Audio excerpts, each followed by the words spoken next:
What would it be like to be a fully mature, self-actualizing, fully functioning human being? This is the ideal, busy, happy person with all his faculties smoothly functioning in perfect cooperation. No wars going on inside, no hang-ups, no neuroses. The ideal, productive person. The late Dr. Maslow made a study of self-actualized people, and they stack up this way. First, these superior people have the ability to see life clearly, to see it as it is rather than as they wish it to be. They are less emotional and more objective about their observations. They're far above average in their ability to judge people correctly and to see through the phony or the fake. Usually their choice of marriage partners is far better than average, although by no means perfect. These self-actualized people are more accurate in their prediction of future events. They see more fully, and their judgment extends to an understanding of art, music, politics, and philosophy. Yet they have a kind of humility, the ability to listen carefully to others, to admit they don't know everything, and that others can teach them. This concept can be described as a childlike simplicity and lack of arrogance. Children have this ability to hear without preconception or early judgment. As the child looks out upon the world with wide, uncritical, innocent eyes, simply noting or observing what is the case, without either arguing the matter or demanding that it be otherwise, so does the self-actualizing person look upon human nature in himself and in others. Without exception, Maslow found self-actualizing people to be dedicated to some work, task, duty, or vocation which they considered important.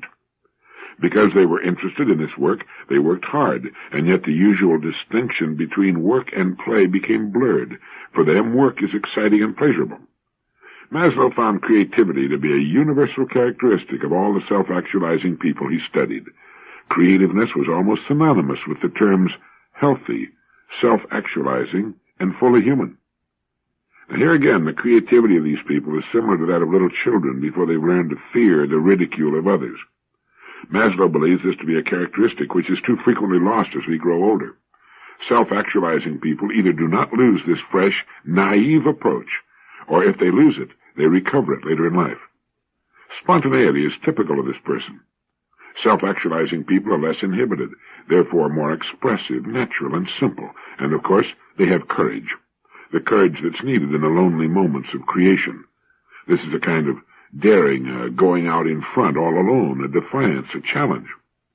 Thus, while these persons are humble in that they're open to new ideas, they're willing to forego popularity to stand up for a new idea. The self-actualizing person is a hard worker. Inspirations are a dime a dozen. The difference between the inspiration and the finished product, for example, Tolstoy's War and Peace, is an awful lot of hard work.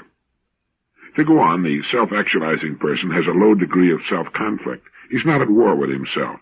His personality is integrated. This gives him more energy for productive purposes.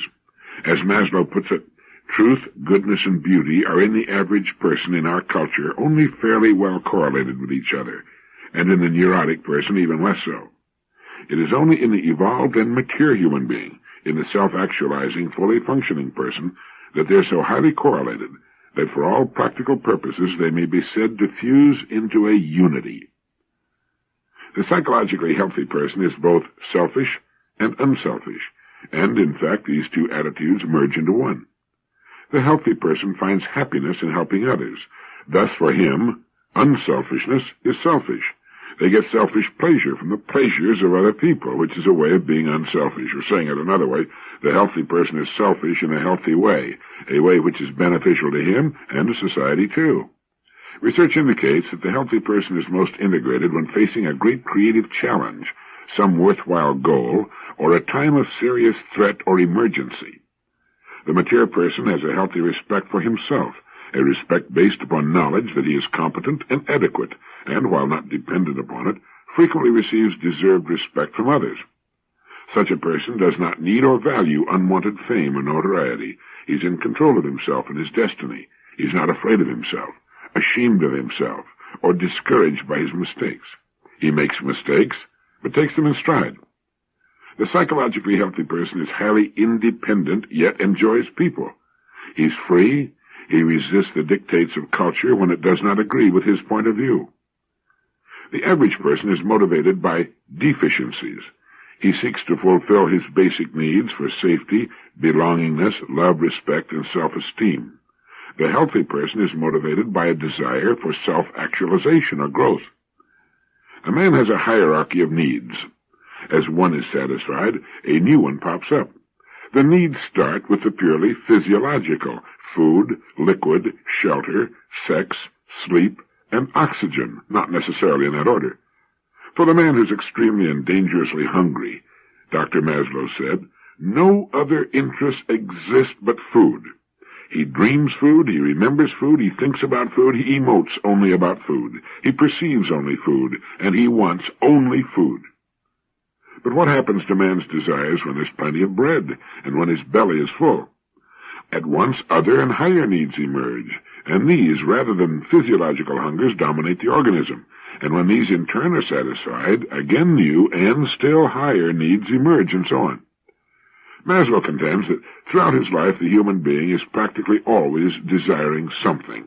He is a wanting animal, and rarely reaches a state of complete satisfaction except for very short periods of time. As one desire is satisfied, another pops up to take its place. Once the physiological needs are fairly well satisfied, safety needs arise. Now, since the safety needs are generally fairly well satisfied in the healthy, normal adult, they can be best understood by observing children or neurotic adults. Child psychologists and teachers have found that children need a predictable world. A child prefers consistency, fairness, and a certain amount of routine. When these elements are absent, he becomes anxious and insecure. Freedom within limits, rather than total permissiveness, is preferred, in fact, is necessary to develop well-adjusted children, according to Dr. Maslow. Insecure or neurotic adults behave much like insecure children. Such a person, says Maslow, behaves as if a great catastrophe were always almost impending. He's usually responding as if to an emergency. That is to say, a neurotic adult may be said to behave as if he were actually afraid of a spanking. The insecure person has a compulsive need for order and stability and goes to great lengths to avoid the strange and the unexpected. The healthy person also seeks order and stability, but it is not the life or death necessity that it is for the neurotic. The mature person also has an interest in the new and the mysterious. When the physiological and safety needs are met, needs for love, affection, and belongingness emerge. The person now strives for a place in his group, and he'll strive with great intensity to achieve this goal. It suddenly becomes more important than anything else in the world, and the person may even forget that once when he was hungry, he sneered at love as unreal or unnecessary or unimportant. Love in the sense of being deeply understood and deeply accepted, Carl Rogers' definition. Following this is the need for personal development and the utilization of one's potential. On and on the needs of humankind go, the need for identification, the need to understand the unknown, the need to transcend whatever has been accomplished in the past. They're never-ending. In trying to understand what motivates people, it's important to remember that once a need has been gratified, it has little effect on motivation, at least for a while. As Dr. Maslow has said, a want that is satisfied is no longer a want. As long as we want things and are motivated toward their achievement, we are alive, interested, motivated. If we run out of wants or lose all hope, an unhealthy situation develops. Dr. Maslow talks of clinical experience with cases in which previously healthy adults suffered boredom, loss of interest in life, depression, and self-dislike.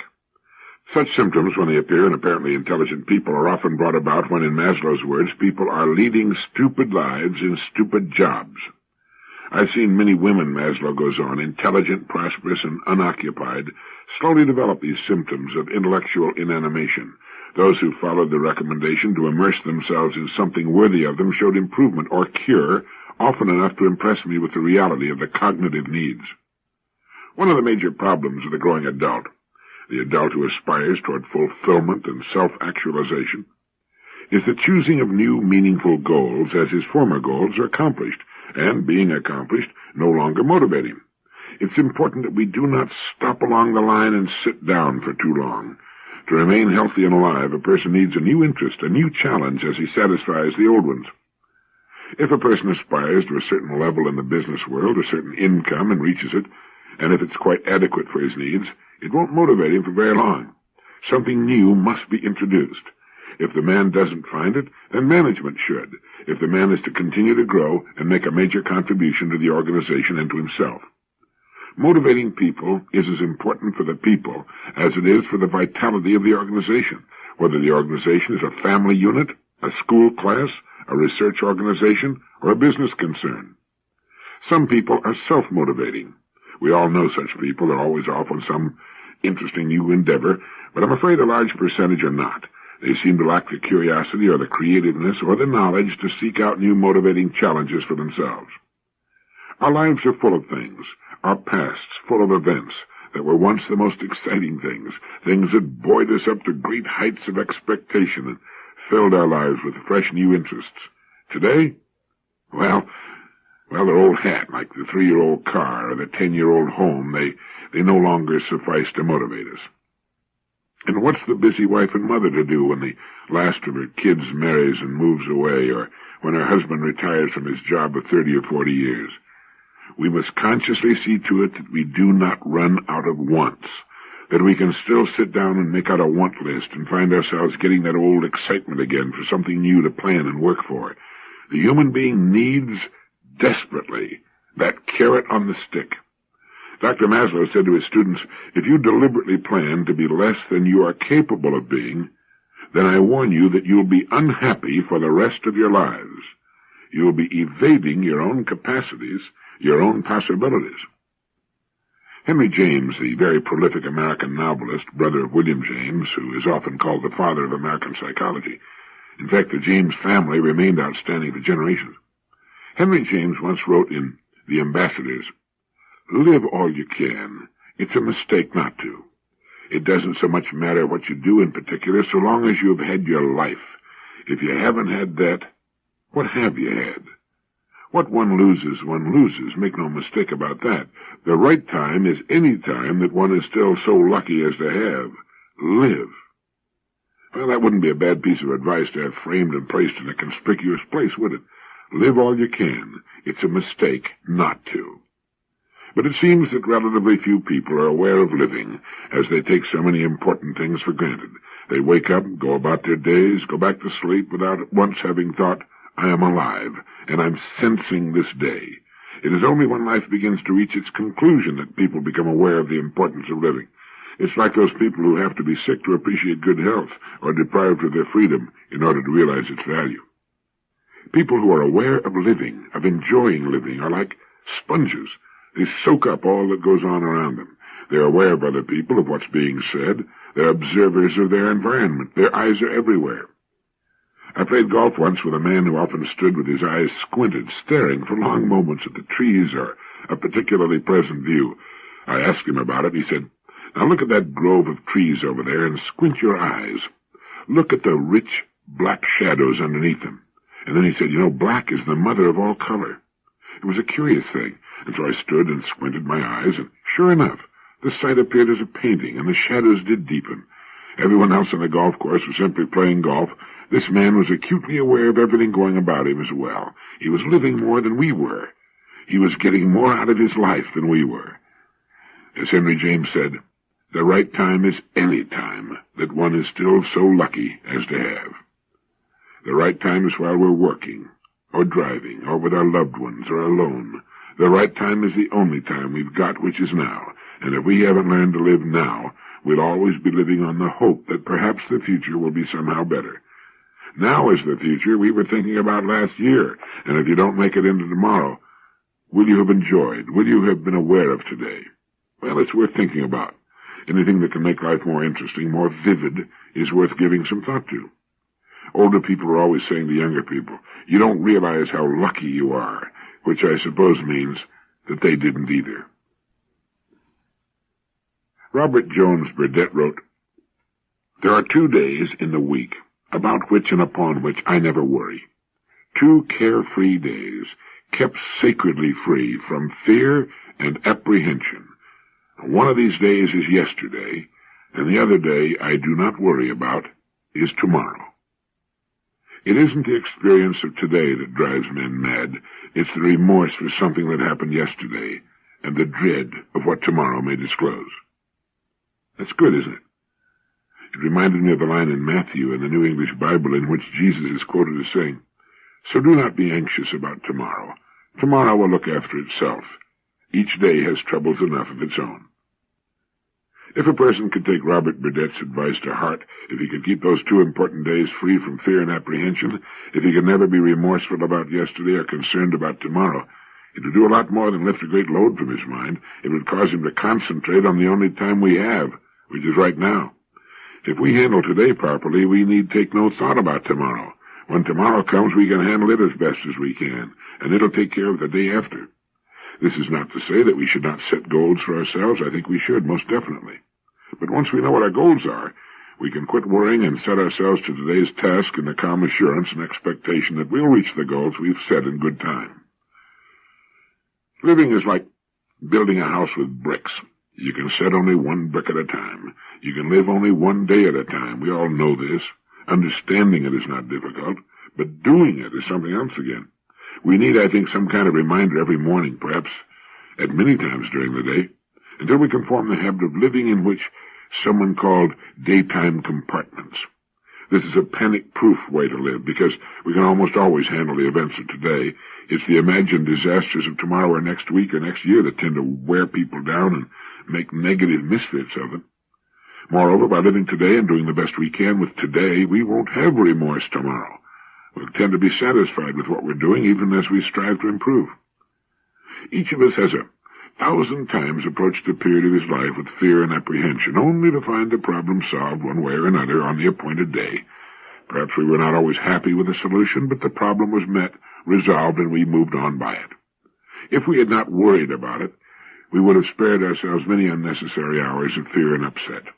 We need only do the best we can to handle the problems of today, and in so doing prepare ourselves for the tomorrow we hope will make its appearance. Burdett's quote, "There are 2 days in the week about which and upon which I never worry.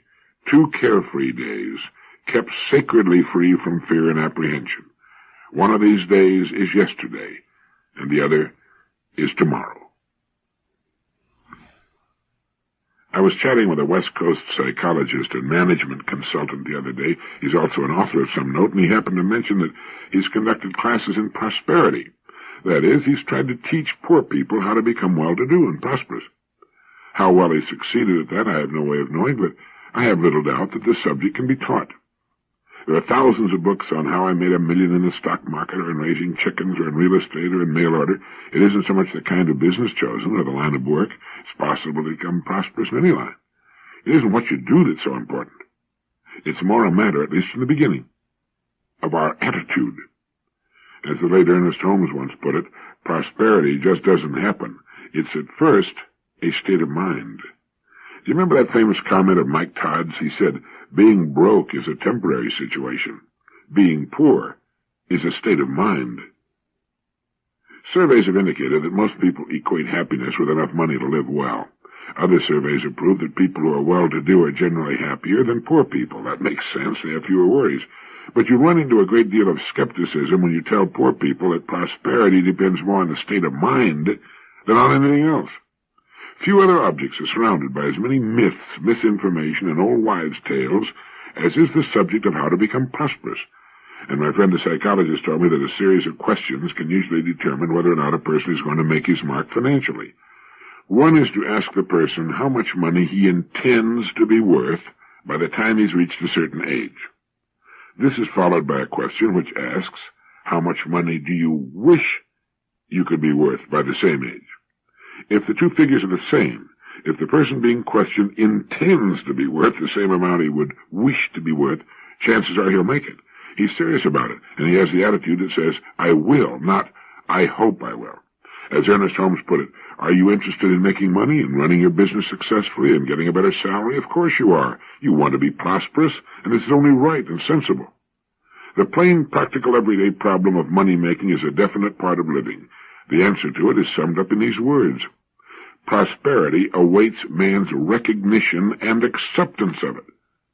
Or it can be stated another way. Your financial success already exists, but it's waiting for you to see it and accept it as your own. Just decide on what is prosperity for you.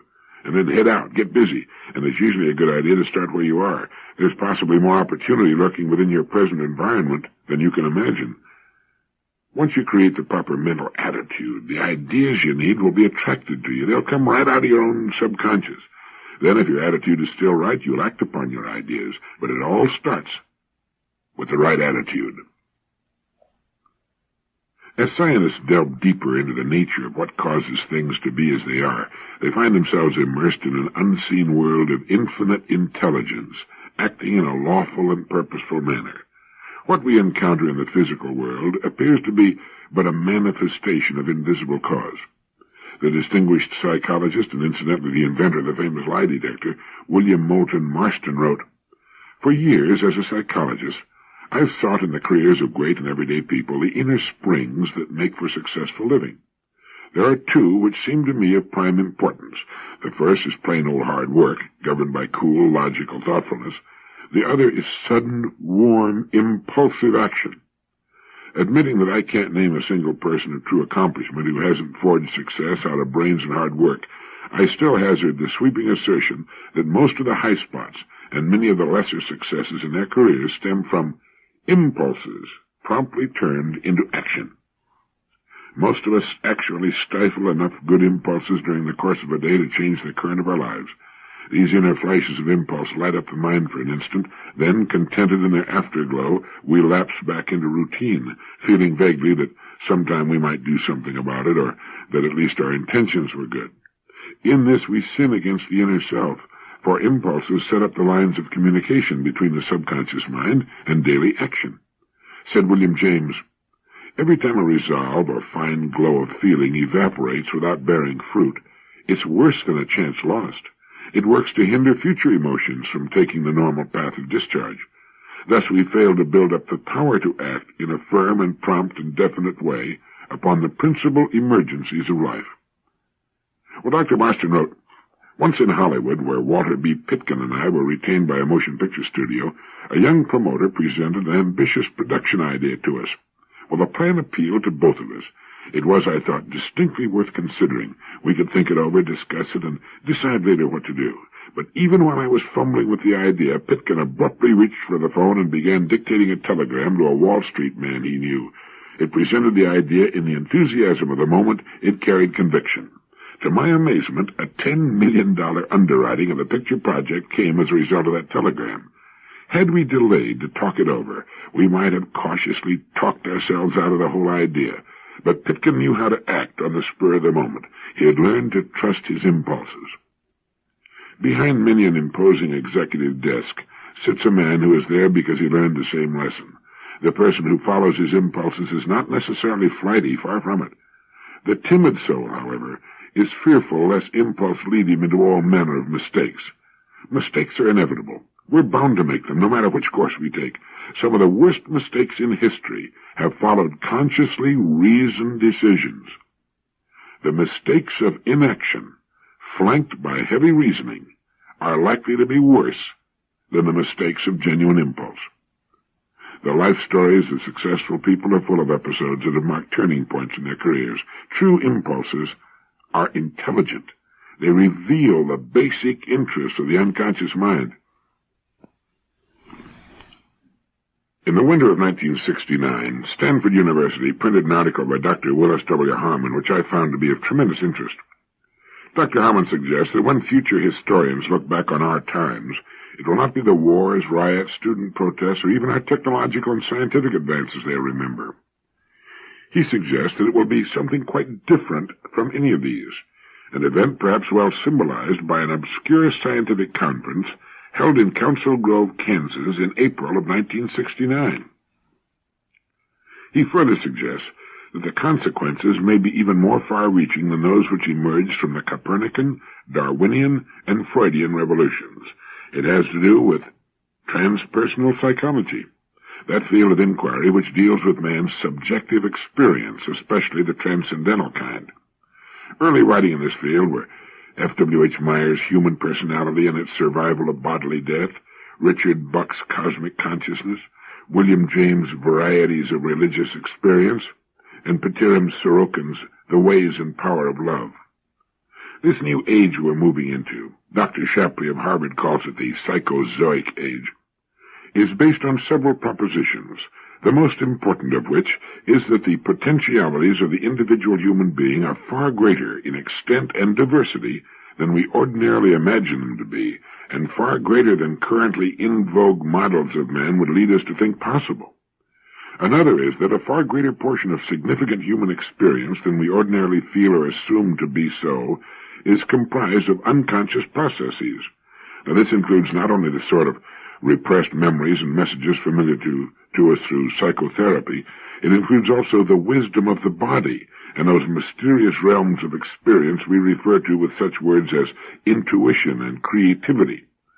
Access to these unconscious processes is apparently facilitated by a wide variety of factors, including attention, free association, hypnosis, sensory deprivation, special drugs, and others.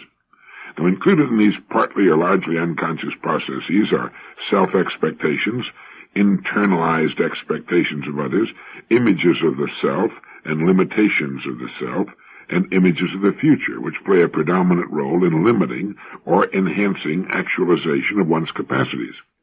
These tend to be self-fulfilling. Much recent research has focused on the role of self-expectations and expectations of others in affecting performance, and on the improvement of performance level through enhancing self-image. The validity of the self-fulfilling prophecy and the self-realizing image appears to grow steadily in confirmation. That April 1969 Council Grove, Kansas conference on voluntary control of inner states, co-sponsored by the Menninger Foundation and the American Association for Humanistic Psychology, represented an unprecedented assemblage of scientists working with altered states of consciousness.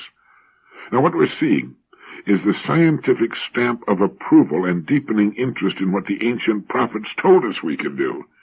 We're beginning to find a new image of man. We will begin the cultivation of an enhanced self-image in each individual child.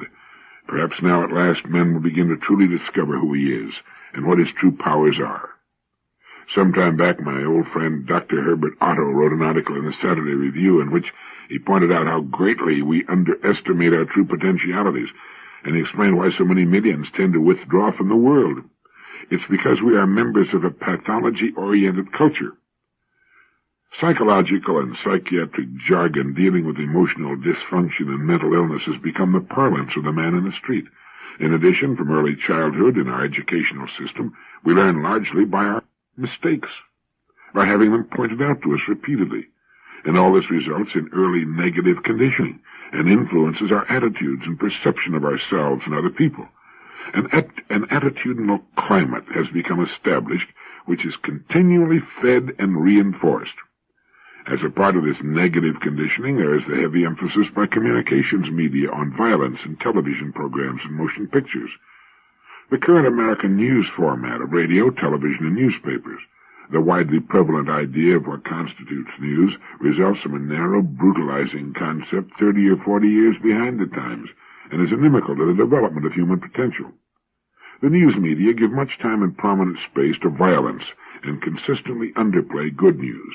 This gives the consumer the impression that important things that happen are various types of destructive activities. Consistent and repeated emphasis on bad news not only creates anxiety and tension, but instills the belief that there's little except violence and disasters and accidents and mayhem abroad in the world. As a consequence, the consumer of such news gradually experiences a shift in his outlook about the world, leading to the formation of feelings of alienation and separation. The world is increasingly perceived as a threat, as the viewer becomes anxious that violence and mayhem may be perpetrated on him from somewhere out of the strange and unpredictable environment in which he lives.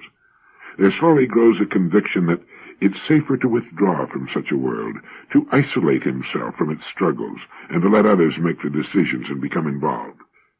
As a result of the steady diet of violence in the media, an even more fundamental and insidious erosion in man's self-system takes place.